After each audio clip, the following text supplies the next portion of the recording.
When you're editing your next YouTube video in Premiere Pro, you might have to lock your tracks from time to time so your masterpiece doesn't get messed up accidentally. And especially when you have more than 1 or 2 video and audio tracks in your timeline, it's super annoying to click on each of these tiny lock symbols over here on the right, isn't it? I'm a Mac automation expert with over 20 years of experience, and in this video I'd like to show you how you can lock all your tracks at once and with only one keystroke by creating what I like to call a super shortcut for Premiere Pro. And thanks to an automation method I developed myself over the years, you won't need any coding skills whatsoever and can easily do it yourself. If this is the first time you're watching one of my tutorials, please head over to the shortcut settings in Premiere Pro and make sure you have assigned the following shortcuts: Timelines, Shift+V, which will highlight the Timelines panel, Lock, Unlock all audio tracks, Command Option Control Shift+1, and Lock, Unlock all video tracks, Command Option Control Shift+2. Last but not least, make sure you have the free trial version of the App Better Touch tool installed on your Mac. Then navigate to this icon up here and click on Configuration. Click on these 3 little dots up here. Add a new trigger by clicking on the plus symbol in the left column and select Reusable Named Trigger in the right column. Rename it to Lock All Tracks. Now highlight our Lock All Tracks trigger again and add the first action to our workflow by clicking the plus symbol in the middle column. We have to make sure the Timelines panel is highlighted first of all, of course. So in the drop-down menu in the right column, click into this blue text field and hit Shift+V on your keyboard to record the shortcut as an action. Add another action called Trigger Named Trigger and write Workflow Speed into the text field in the right column. Now duplicate this action a couple of times and make sure that all actions of our workflow are separated by one of these workflow speed trigger actions. This allows us to adjust the overall speed of the automation at the end very easily. Then add the keyboard shortcut action Command Option Control Shift+1 next in our workflow, followed by the keyboard shortcut action Command Option Control Shift+2. And the last action you want to add is called Show HUD Overlay, which will serve as a subtle visual confirmation that the workflow has ended. In the right column, click into the text area and insert the green checkmark emoji, for example. Set the duration to 0.2 seconds, set it to screen with mouse, and change the position to at mouse location. Offset it a little bit by changing the X value to 2 and Y to -5. Set the window level to maximum float on top and change the HUD's width and height to 90 pixels. Finally, make sure to set the opacity of both the background and border color to 0. And our workflow is already finished and ready to use.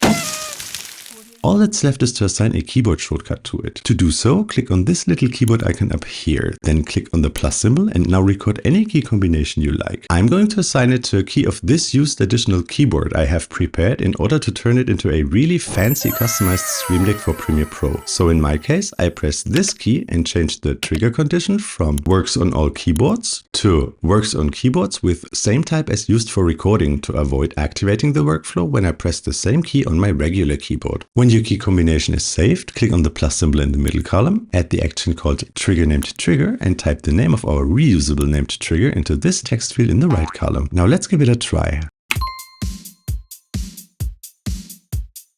It works, but it's still very slow because we have set the delay between each action to 1 second, remember? To change that, just select the workflow speed trigger in the left column in Better Touch tool, click on the action Pause Execution, Delay Next Action Blocking in the middle column and change its value to 0.05 seconds.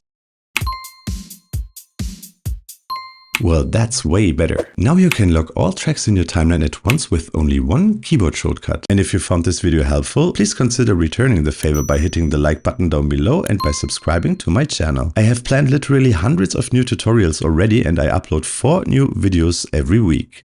Thanks for watching.